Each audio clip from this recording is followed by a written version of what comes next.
Hey, Walleye Wisdom watchers, this is Gary Spiker reporting from the Mount Vernon Road Goodyear store out here on the southeast side of Cedar Rapids with our good friend and store manager, Jeremy Tinder. Hey, Jeremy, what do you think? I think it's awful nice for this time of year. You know, what is it, 60, 61 degrees. Iowa's ahead right now, I hear on the radio. Big time. Iowa State starts in about 14 minutes. What a great day for football. You gotta love it.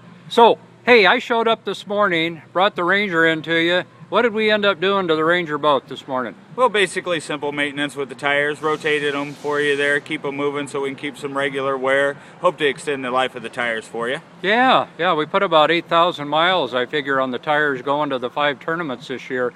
Now, you mentioned something to me that I think might be a really good tip for Walleye Wisdom watchers that have a Ranger boat or this style of trailer, Jeremy. You want to go over that with us, please? Absolutely. Well, basically what we're dealing with here is rather than the wheel centering on the hub of the trailer, this actually centers on the lug nuts. So it's very important to make sure that when you remove the tire or put it back on that you have that thing centered right exactly where it needs to be. Otherwise that wheel can work loose on you, cause damage to the lug studs, even possibly the hub.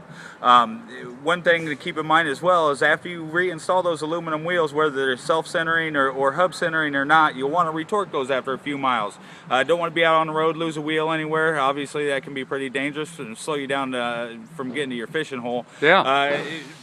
One thing that might not be a bad idea that we talked about there is keep an inexpensive torque wrench with you.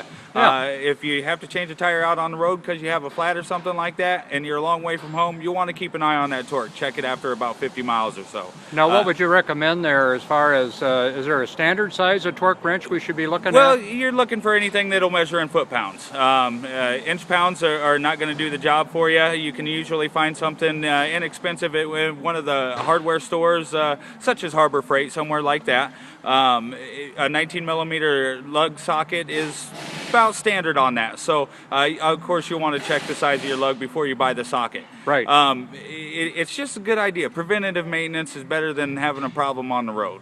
Oh yeah. Well, hey, there's a bee flying around us. Little one. You know, I appreciate the tip here on the Ranger boat and for your help in getting her all ready.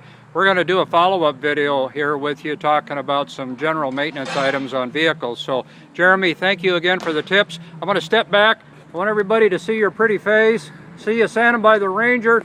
And folks, there they are. There are those wheels that Jeremy and the boys got rotated and squared away. Hey, Jeremy, thanks for taking the time to visit on this one. Anytime. Thanks a lot, Gary. You bet.